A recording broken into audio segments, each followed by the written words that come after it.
Hi friends, ரீசெண்டாக வந்து இந்த தீபக் கேரளாவை சேர்ந்த தீபக்கோட டெத் இஷ்யூ வந்து எத்தனை பேர் பார்த்துருப்பீங்கன்னு எனக்கு தெரியல.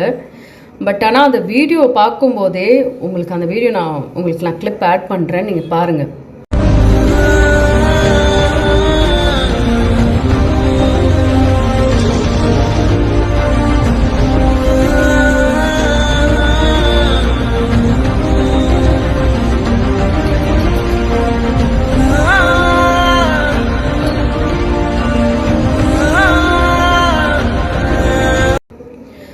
பார்த்தீங்களா? பார்க்கும்போதே அந்த வீடியோவில் வந்து அது ஜஸ்ட் கிளியராக தெரியுது. அந்த அந்த ஆள் வந்து வாண்டடாக பண்ண மாதிரி தெரியல. சப்போஸ் வந்து அந்த க்ரௌடில் அந்த மாதிரி பண்ணுற ஆண்களும் இருக்காங்க. இன்கேஸ் அவர் பண்ணியிருந்தார்னா அதுக்கான ரியாக்ஷன் அங்கே கொடுத்துருக்கலாமே. விஷயம் சம்மந்தப்பட்ட நிறைய வீடியோஸ் நிறைய ஆங்கிள்ஸில் இருந்து நான் பார்த்துட்டு சொல்கிறேன். அவர் என்னோட கண்ணுக்கு வந்து அவர் எங்கேயுமே வந்து ஒரு அந்த பொண்ணை ஹராஸ் பண்ணணும் இல்லை ஒரு செட்யூஸ் பண்ணணுன்ற மைண்ட் செட்டில் இது அவர் வந்து ஆல்ரெடி வேறு அவர் மைண்ட் செட்லேயே அங்கே அந்த இதுலேயே அவர் இல்லை. நீங்கள் தான் வாண்டடாக வந்து ஓகே அவர் எங்கேயோ போகிறார் அப்படின்னு சொல்லிட்டு நீங்கள் தான் வந்து கொஞ்சம் க்ளோஸாக போகிற மாதிரி தான் இருக்குது. அந்த மாதிரி நீங்கள் தோணு இருந்தால் நீங்கள் அங்கேயே ரியாக்ட் பண்ணியிருக்கலாம். இவ்வளோ தூரம் இது வந்திருக்கணும்னு அவசியம் கிடையாது. பட் இந்த மாதிரி பண்ணுற ஆண்களும் இருக்காங்க. ஆனால் இவர் வந்து அப்படி பண்ணலை.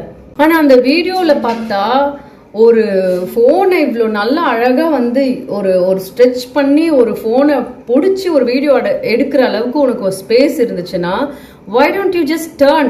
நீங்கள் அது பிடிக்கலன்னும் போது அதை நீங்கள் டேர்ன் பண்ணிட்டு மூவ் ஆன் ஆயிருக்கலாம். இல்லைன்னா அதுக்கான ரியாக்ஷன் அங்கேயே கொடுத்துருந்துருக்கலாம். நீங்கள் ரெண்டுமே பண்ண காணும். பட் உங்கள் ஃபேஸில் I could literally C a cute smile. நீங்கள் ஒரு ஸ்மைலோட வந்து ஒரு வீடியோ எடுக்கிறீங்கன்னா என்ன இன்டென்ஷனில் நீங்கள் எடுத்திருப்பீங்க?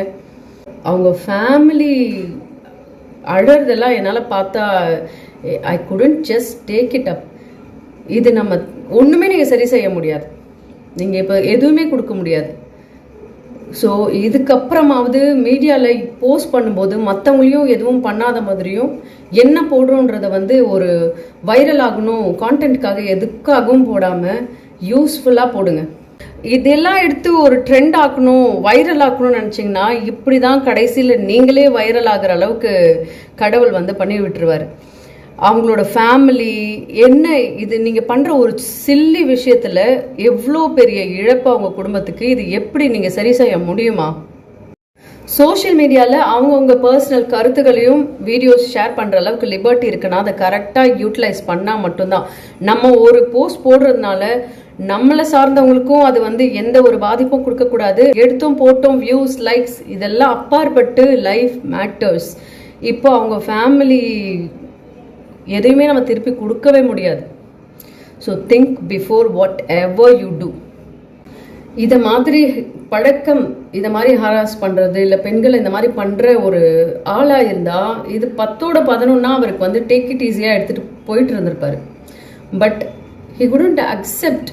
அந்த வீடியோஸ் பார்க்கும்போது அவரோட ஃப்ரெண்ட்ஸ் ஃபேமிலி மெம்பர்ஸ் எல்லாம் எப்படி எடுத்துக்குவாங்க அப்படின்றத நினச்சே மனுஷன் வந்து இந்த மாதிரி ஒரு டெசிஷன் எடுத்திருக்காரு.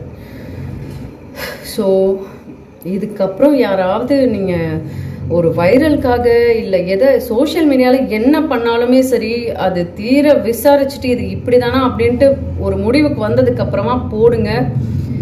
எதை நினைச்சாலுமே பயமாக இருக்கிற அளவுக்கு பண்ணுறீங்கடா. எதுவுமே சொல்கிறதுக்கு இல்லை. வீடியோவை பற்றி பேசி முடிக்கிறதுக்குள்ளவே within a day justice for Deepak sir.